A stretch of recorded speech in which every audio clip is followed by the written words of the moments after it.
Hello, and thank you for agreeing to be a reviewer for the Bridges and Bridges RTC Rental Assistance Program.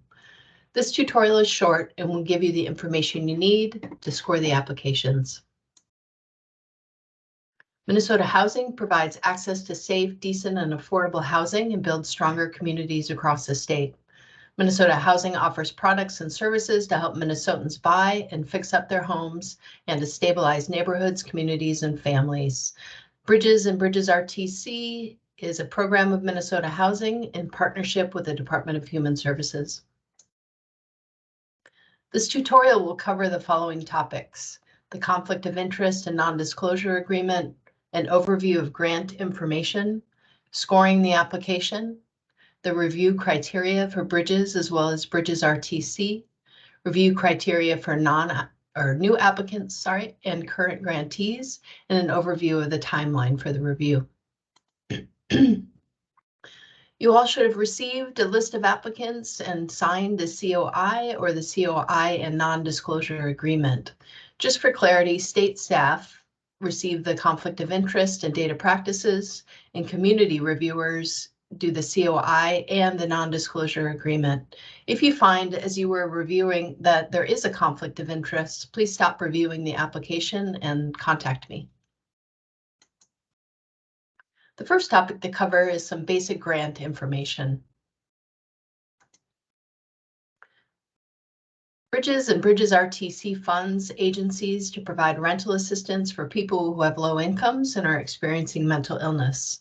The rental assistance is temporary and intended to bridge funding between treatment centers, institutional facilities, and/or homelessness to a permanent subsidy or living situation.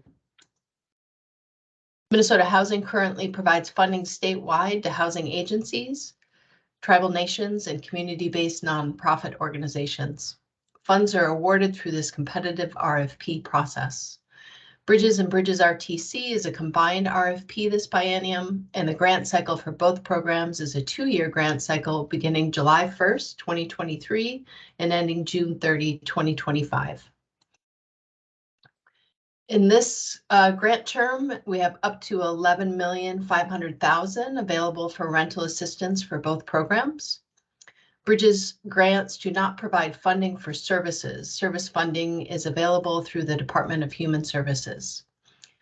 The RFP instructions state that the available funding amount may change based on the legislative appropriations. Eligible Bridges applicants must be a housing agency, which is a housing authority, tribal nation, or nonprofit organization. In order to be eligible, the applicant must also include a partnership with a local mental health entity. This slide shows the descriptors of what a local mental health entity can be: a local mental health authority, a tribal nation mental health agency, or an adult mental health initiative. The priority populations the participants, eligible participants, the head of household must be 18 and have a diagnosed mental illness as defined by statute. The participant must be eligible to receive a housing choice voucher or other permanent subsidy by the time they exit the Bridges program. If they have barriers that can be reduced while in the program, they are eligible. Bridges administrators must give priority to the following populations. Highest priority given to people residing in an institution or segregated setting who will be homeless upon discharge, and this includes correctional facilities and people on supervised release. They will also need a well-established relationship in place with coordinated entry, as the second is people experiencing homelessness. And then the third is people who are at risk of homelessness. Under the Bridges RTC program, an eligible participant is defined as a person with mental illness who is eligible for Bridges and who is referred from the institutions listed on the slide and who has significant and complex housing barriers.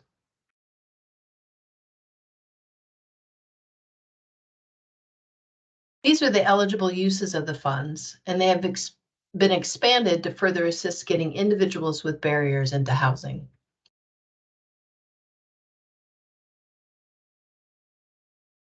So the next topic we'll get into is scoring the application. Reviewers provide to Minnesota Housing a score for each application.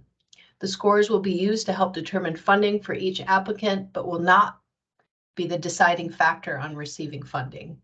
If the application narratives are brief and do not provide the required information, the application will not have a high application score. High scores will be given to exceptional applications. Mid-range scores will be good scoring applicants. Here are a few scoring tips. Don't give any half points, only assign whole numbers. Middle range scores are good scores. High scores mean they really excel in the area. Be aware of biases. Focus only on scoring the application. Score for content, don't worry about grammar. And make notes regarding your high score and low score areas, as you will be asked at the review meeting to share your rationale for assigning those numbers. Applicants who receive 100 or 105 points will fall in the high category for Bridges and Bridges RTC. These will be exceptional agencies. Very good applicants will fall in the medium range of scores. Reviewers want to give good scores, which are in the medium range.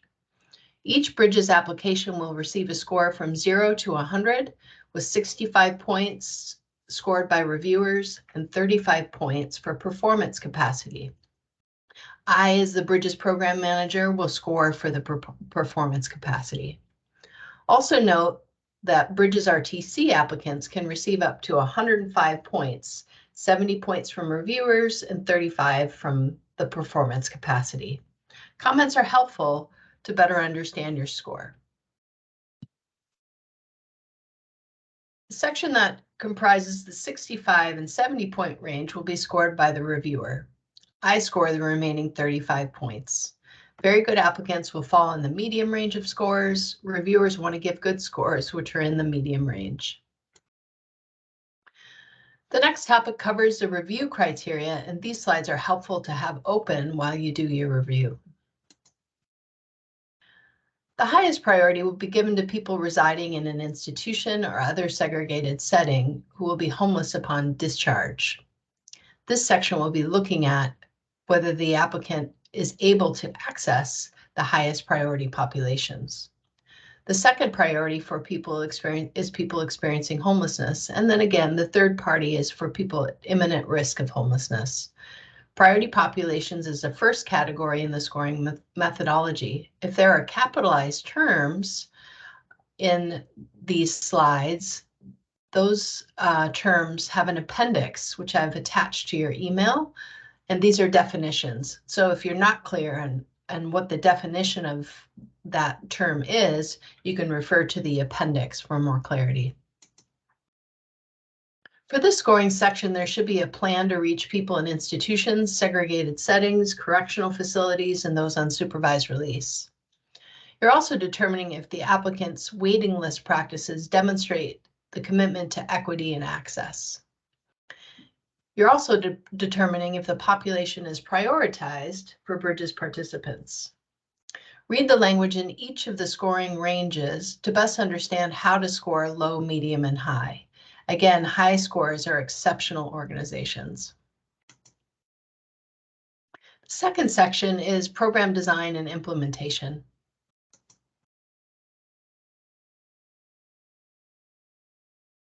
In this section, you're looking for whether the applicant has developed strong partnerships and resources, if they're subcontracting, if the applicant has strong compliance and monitoring standards, and if they have a well-established plan to monitor utilization. And again, you're reading the language in each of the scoring sections to best understand where to score the application in the range. The next section you're scoring is diversity and inclusion. The Bridges and Bridges RTC programs are intended to serve people with mental illness. They're also intended to assist households that have significant or complex barriers to accessing and retaining housing. In this section, look for that the applicant has a plan to be inclusive of all people in the service area. Make sure the plan includes tribal nations and Indigenous people living in the area. That the applicant's program intends to assist households that have significant or complex barriers to accessing and retaining housing. That the applicant has the capacity to serve people with mental illness and implement practices to create better access to the program for this population. That they have specific actionable strategies to reach and serve underserved or disparately impacted populations. And the provider can collect and report data to Minnesota Housing on their progress in this area in an annual report. The next section is on foundational service practices. Foundational service practices are a set of guiding principles designed to improve access to resources that can help prevent and end homelessness for families and individuals. People experiencing homelessness are often unable to access and use mainstream programs. They're not able to access and use mainstream programs to the same extent as people who are more stably housed. While all low-income populations face barriers to applying for, retaining, and using the services provided by mainstream programs, these barriers are compounded by the inherent conditions of homelessness, such as transience, instability, and lack of basic resources.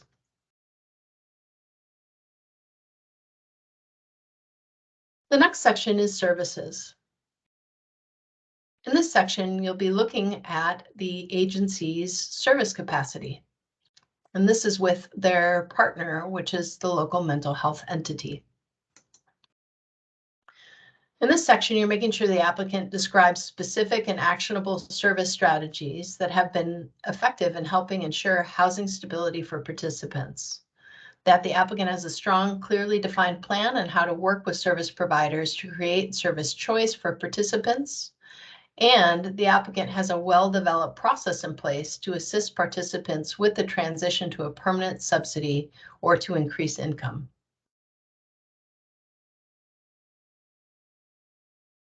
This last section is for Bridges RTC applicants only. For this section, the applicant should have a well-established partnership with ANOCA and St. Peter Forensic Services, which are the institutions that participants will be referred from.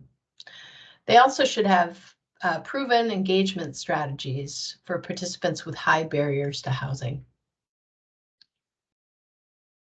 The next section is only scored by me, and this part of the review is for new applicants. You do not need to be concerned with the performance review as it's something that I complete, but I'm going to give you high-level details of what this part of the review looks like. There's 35 points that can be received for this section. And I'll be looking at their experience with federal funding, low-income households, vulnerable individuals exiting institutions, and our program management experience. I'll also be looking at their relationships with landlords and permanent housing opportunities, that they have staff that are experienced with working with people with mental illness, and that they have policies in place that can create access for people with mental illness. I'll also be reviewing their budget form responses that are part of the application. A performance review is also completed by me on current housing agencies.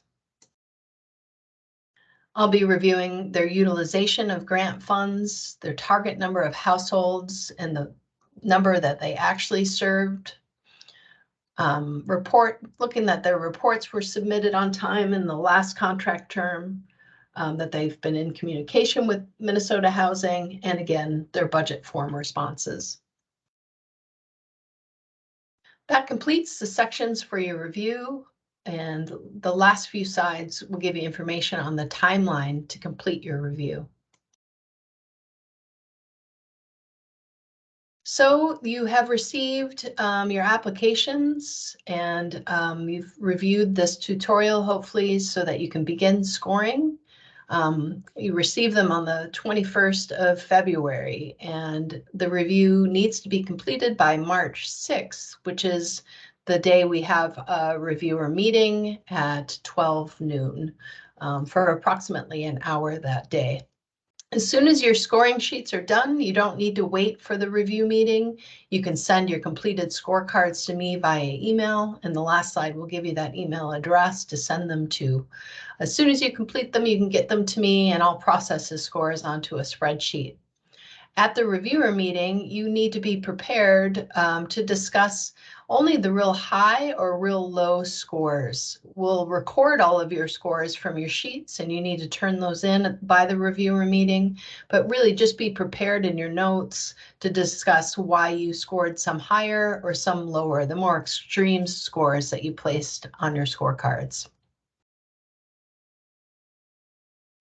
Thank you again for your help with this process. You are a valuable part of this review, as your unique lens highlights aspects of the applications that we wouldn't identify without your participation.